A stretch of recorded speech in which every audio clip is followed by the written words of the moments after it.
2006 foi o ano da corrupção.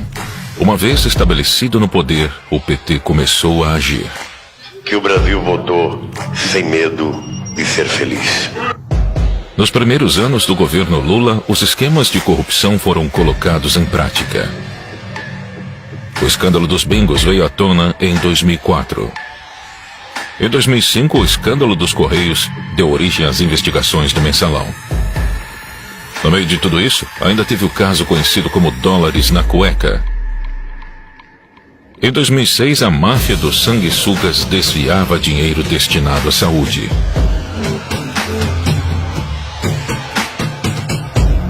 E durante o período eleitoral, o escândalo do dossiê que poderia colocar em risco a reeleição de Lula também estourou. O material que acabou apreendido seria negociado com o Partido dos Trabalhadores. As campanhas eleitorais foram deixadas de lado. Nada poderia vazar. A prioridade era atravessar o período eleitoral intacto e não deixar nenhuma ponta solta.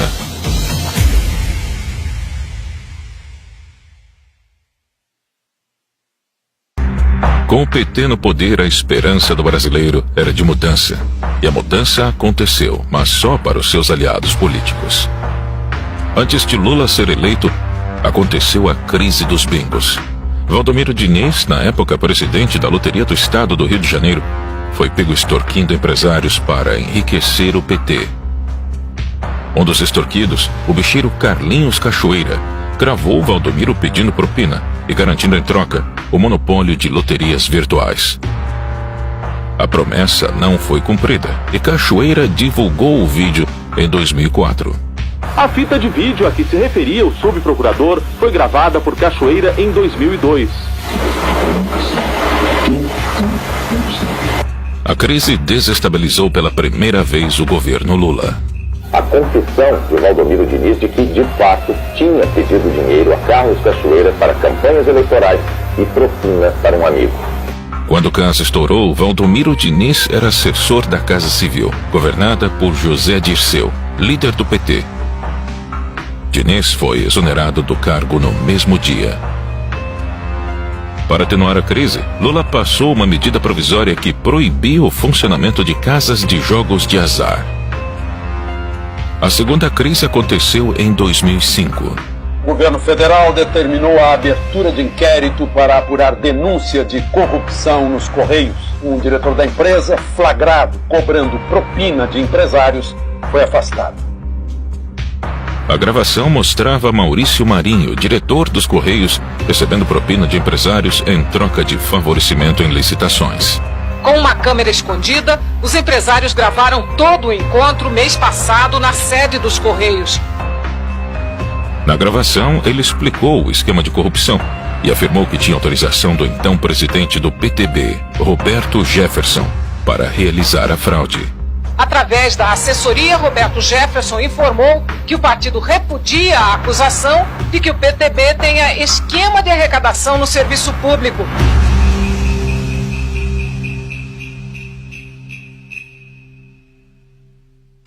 Quando investigado pela CPI dos Correios, Roberto Jefferson abriu a boca. Cabe agora a Roberto Jefferson esclarecer o que diz, o que sabe e o que quer. Maior esquema de corrupção que eu vi nos últimos anos. Que a estatal desviava 3 milhões de reais por mês para o PT. O mensalão foi exposto. Jefferson afirmou que as estatais foram a fonte de dinheiro do mensalão. Licitações, cargos e indicações impulsionaram o esquema de corrupção. Quais são as joias da coroa, digamos assim, da administração federal? Petrobras, Furnas, Eletrobras, os fundos de pensão. Roberto Jefferson apareceu para depor. Chegou mostrando um hematoma no rosto, consequência de um acidente doméstico. Desconfie de quem não ouviu falar no mensalão. Ou se omite por medo de enfrentar o que eu estou enfrentando aqui, ou recebe. Roberto Jefferson lançou acusações graves contra o governo. Afirmou que o PT pagava mesada para deputados de partidos aliados votarem a favor de projetos do governo. Ele fez de tudo para as investigações não chegarem ao nome de Lula. Ô Zé Dirceu, se você não sair daí rápido, você vai fazer réu um homem inocente que é o presidente Lula. Rápido, sai daí rápido, Zé. Pra você não fazer mal a um homem bom, correto, que eu tenho orgulho de ter apertado a mão. José Dirceu foi a testa de ferro do caso. Coloca o então ministro-chefe da Casa Civil em posição central, posição de organização e liderança da prática criminosa. Ele era a principal liderança do governo petista e aceitou ser responsabilizado por toda a articulação do esquema para salvar o presidente. O esquema envolvia também o tesoureiro do PT, Delúbio Soares, e o publicitário do governo, Marcos Valério. E assim surgiu a figura de Marcos Valério, e que seria o responsável pelo dinheiro do mensalão. O encontro de José Dirceu com o presidente do DMG, acompanhado de Valério e Delúbio Soares, ocorreu no dia 20 de fevereiro de 2003. Lula brincou de ator e fingiu surpresa com o caso. Estou convencido que esse negócio de mensalão me cheira um pouco a folclore dentro do Congresso Nacional.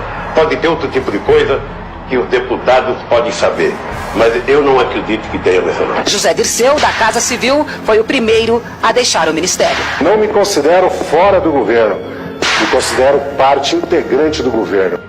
José Dirceu saiu da Casa Civil e Lula colocou uma antiga revolucionária do Partido dos Trabalhadores no cargo, Dilma Rousseff. É um compromisso comigo mesmo, de agradecer a todos aqueles que rezaram por mim, que fizeram orações por mim.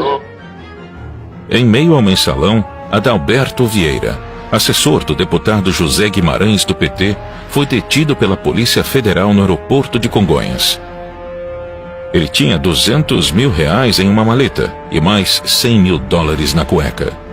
Os valores não declarados seriam usados para os pagamentos do mensalão. Um dirigente do PT foi preso em São Paulo ao tentar embarcar num voo para Fortaleza com R$200 mil e $100 mil.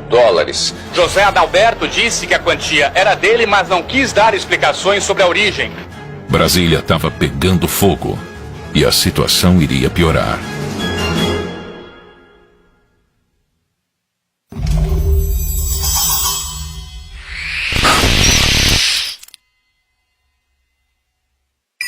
Na Operação Sanguessuga foram cumpridos 46 mandados de prisão contra políticos e assessores. A acusação era desvio de verbas do orçamento da União por meio da compra superfaturada de ambulâncias por prefeituras. Em maio de 2006, a Polícia Federal iniciou a Operação Sanguessuga. Deputados federais de vários partidos foram denunciados por ganhar dinheiro com superfaturamento de ambulâncias. Segundo a Polícia Federal, a movimentação financeira total seria de cerca de R$110 milhões.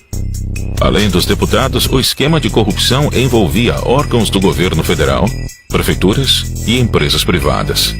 A comissão investigou 87 deputados e 3 senadores e pediu o indiciamento de 72 parlamentares, mas nenhum foi cassado.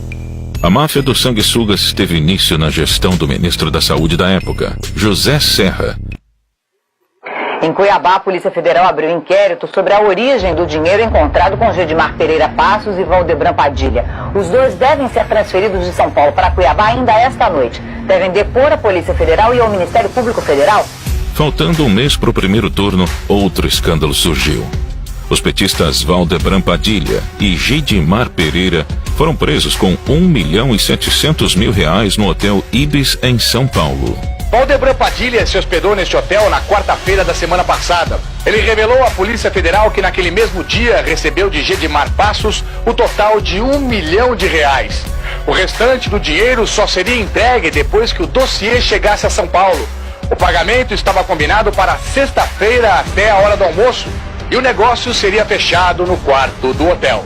A dupla ia usar o dinheiro para comprar um dossiê que comprovaria o envolvimento de Serra e Alckmin com a máfia dos sanguessugas. As imagens mostram o então ministro da Saúde, José Serra, numa solenidade pública de entregas de ambulância.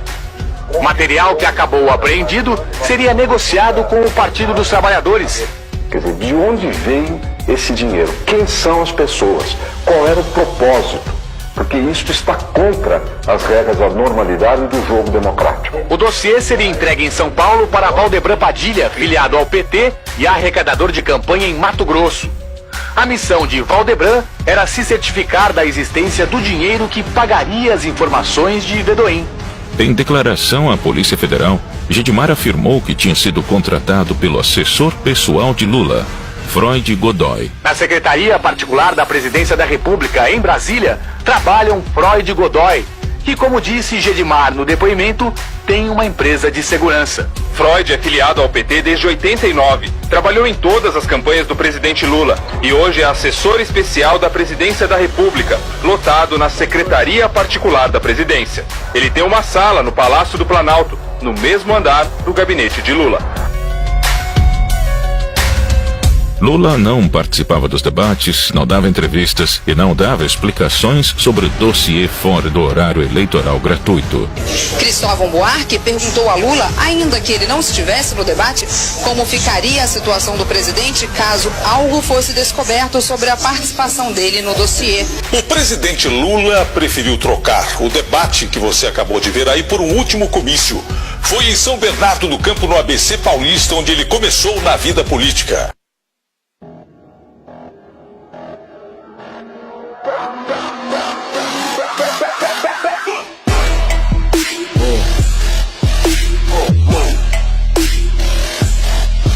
Estamos aumentando o IOF, que hoje é de 0,38%.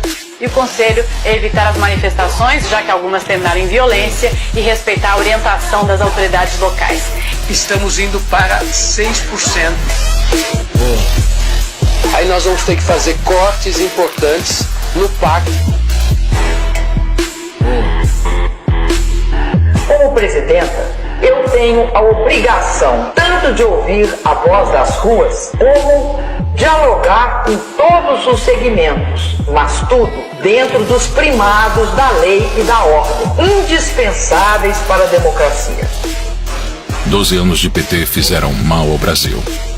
As políticas de interferência governamental do governo Dilma minaram a economia. Aumento de gastos, intervenção em preços, rombo nas contas públicas, crédito liberado e escândalos de corrupção. O resultado não poderia ser outro. O Brasil entrou em recessão. Durante os 4 anos do governo de Dilma, a economia brasileira teve o pior resultado em 5 anos. A maior inflação e o menor crescimento desde então. 36% do PIB era devorado pelo Estado. E ao invés de diminuir gastos, o governo Dilma adquiriu mais empréstimos, mais subsídios e mais incentivos fiscais. Nos últimos 13 anos, o Partido dos Trabalhadores promoveu um inchaço do Estado brasileiro. Nesse período, o PT criou 40 empresas que aumentaram os gastos e ajudaram a provocar a crise fiscal do governo. A influente revista The Economist fez outra capa sobre o nosso país, desta vez perguntando se estragamos tudo. O número de funcionários das empresas públicas federais cresceu de 35 mil em 2002 para 67 mil este ano. A Copa do Mundo foi trazida ao Brasil com a promessa de impulsionar a economia e criar empregos. Mas na realidade, os estádios foram superfaturados em quase 30 bilhões de reais. E hoje estão sem uso. Há menos de 3 meses da Copa do Mundo, o Tribunal de Contas da União apontou indícios de superfaturamento de 431 milhões de reais. Estão a compra indevida de materiais e o valor cobrado para o transporte de pré-moldados no canteiro de obras. O Tribunal de Contas do Distrito Federal está investigando irregularidades na compra de ônibus para turistas da Copa do Mundo. Olha, o Tribunal de Contas do Estado apontou um superfaturamento e falhas nas obras do Maracanã para a Copa do Mundo daqui a menos de 2 meses. Os hospitais absolutamente depredados, sucatados, os médicos mal pagos, o corpo clínico deixa a desejar, falta dedicação para os pobres, nem falo das escolas, nem falo da segurança. Mas o Mané Garrincha já está em 1 bilhão e 500, ninguém diz nada. Mas o Brasil está botando dinheiro do meu bolso, do seu bolso, e depois não tem para o velho carente que precisa de uma cirurgia, para a criança, para os pobres do Brasil. Protesto generalizado, olha aí, olha a correria, olha a correria. A popularidade da então presidente Dilma Rousseff era assustadoramente baixa. Seu desgoverno enfureceu a população. Em 2013, o aumento de 20 centavos nas passagens de ônibus motivou o início de uma série de manifestações.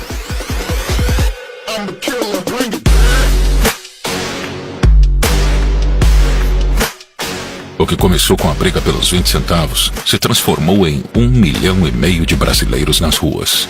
Você vai vendo as esquinas das avenidas Presidente Vargas e Avenida Rio Branco. Está tudo paralisado no centro do Rio de Janeiro. A revolta não tinha um objetivo claro e diversos grupos aproveitaram o momento para legitimar suas ideias. Olha, desde o começo das manifestações, nenhuma das organizações aqui que estavam organizando tirou qualquer deliberação de restrição de partidos políticos, de bandeiras e coisas desse tipo. E o partido tem que mais sair dos gabinetes e ir pra rua, ir pros movimentos. A consequência foi um caos nacional. O governo precisava tomar controle da situação. PSOL, PSTU e sindicatos financiados pelo PT bancaram black blocs para esvaziar os protestos. Os vândalos saqueavam, causavam incêndios e depredavam estabelecimentos. A ajuda financeira dessas organizações sindicais foi relatada por investigados e testemunhas na Operação Firewall, da Delegacia de Repressão aos Crimes de Informática.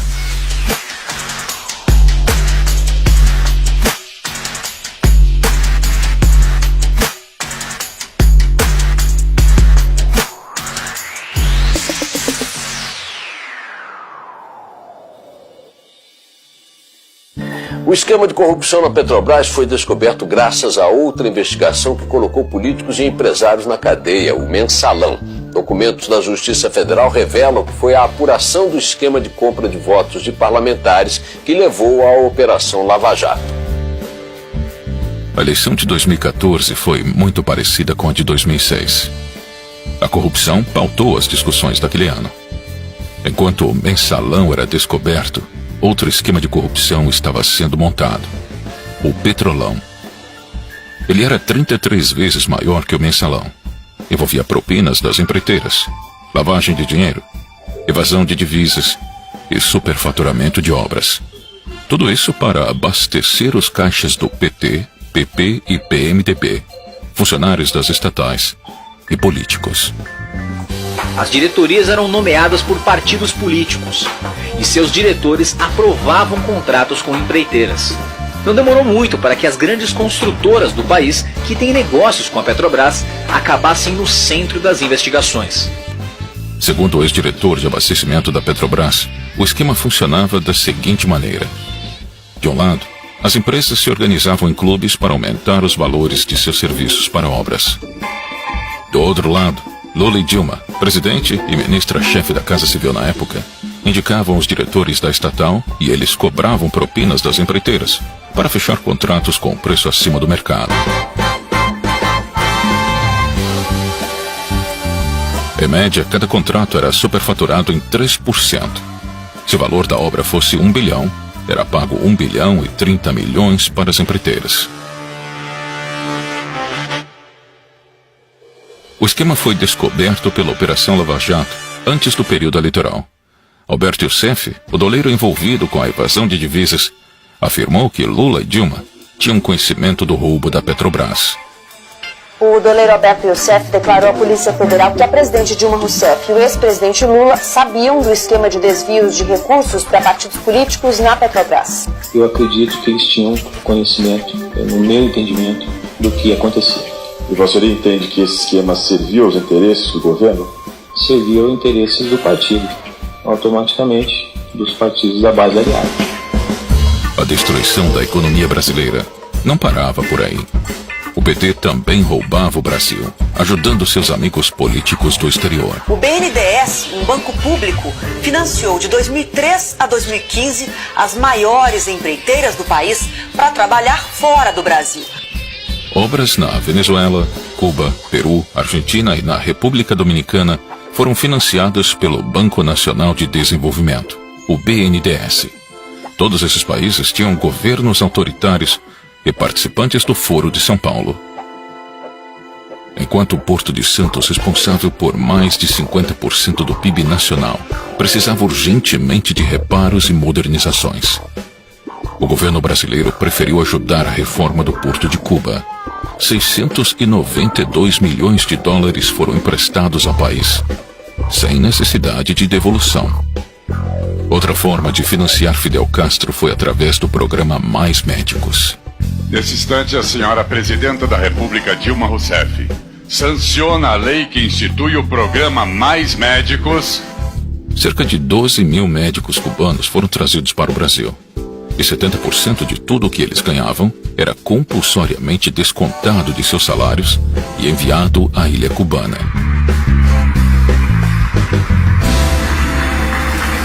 E assim começaria a disputa presidencial de 2014.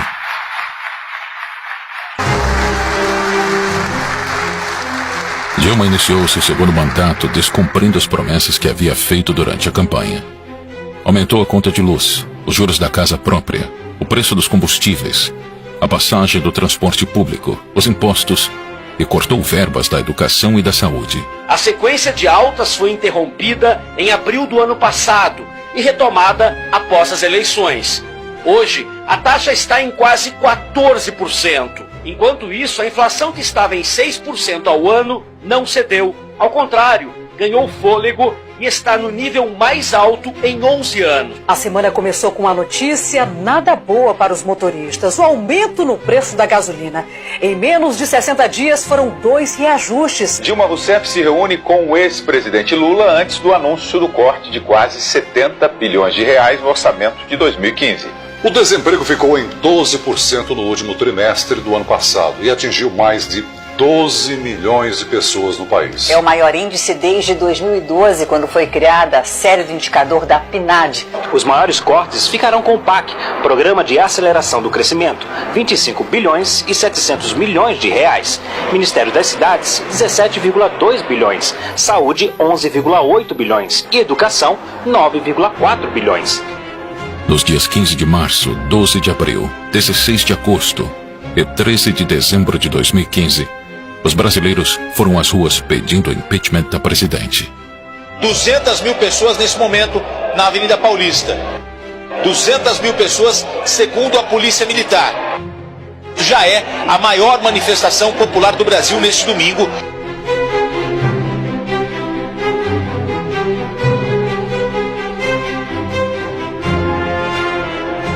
No mesmo ano, o TCU deu prazo para a presidente explicar uma série de irregularidades nas contas públicas de 2014, as chamadas pedaladas fiscais. O Tribunal de Contas da União rejeitou as contas do ano passado do governo da presidente Dilma Rousseff. A prática obrigou instituições financeiras como a Caixa Econômica Federal e o Banco do Brasil a usarem recursos próprios para honrar os compromissos, o que caracterizou uma espécie de empréstimo ao governo. Recomendamos a sua rejeição pelo Congresso Nacional. Ficou comprovado que o governo Dilma realizou manobras contábeis fraudadas para maquiar o orçamento federal.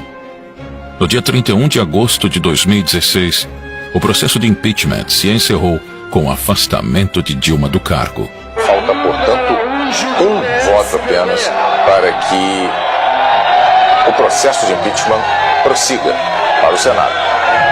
Por isso eu digo ao Brasil, sim para o futuro! Lá está. Neste momento, às 11 horas e 7 minutos em Brasília, nesta noite de domingo, 17 de abril de 2016, a Câmara dos Deputados acaba de autorizar o prosseguimento do processo de impeachment da presidente Dilma Rousseff. E nesta quinta-feira, 12 de maio, às 6 horas e 33 minutos, o Senado aprovou, por 55 votos a favor e 22 contra, o afastamento da presidente Dilma Rousseff. Senado caça o mandato de Dilma Rousseff, mas preserva direitos políticos. 2 anos depois, Aécio Neves também virou réu na Operação Lava Jato. As empreiteiras investigadas admitiram a doação de quase 100 milhões de reais para ele e para Dilma. Por unanimidade, os ministros da primeira turma do Supremo Tribunal Federal tornaram réu o senador Aécio Neves, do PSDB, Ele agora será investigado numa ação penal por corrupção passiva e tentativa de atrapalhar as investigações da Lava Jato. A eleição de 2014 foi só mais um teatro. Os dois candidatos respondiam aos mesmos interesses. Independente de quem vencesse, o destino do Brasil seria o mesmo: Estado inflado, políticas populistas e demagógicas, corrupção e um país sendo governado para poucos.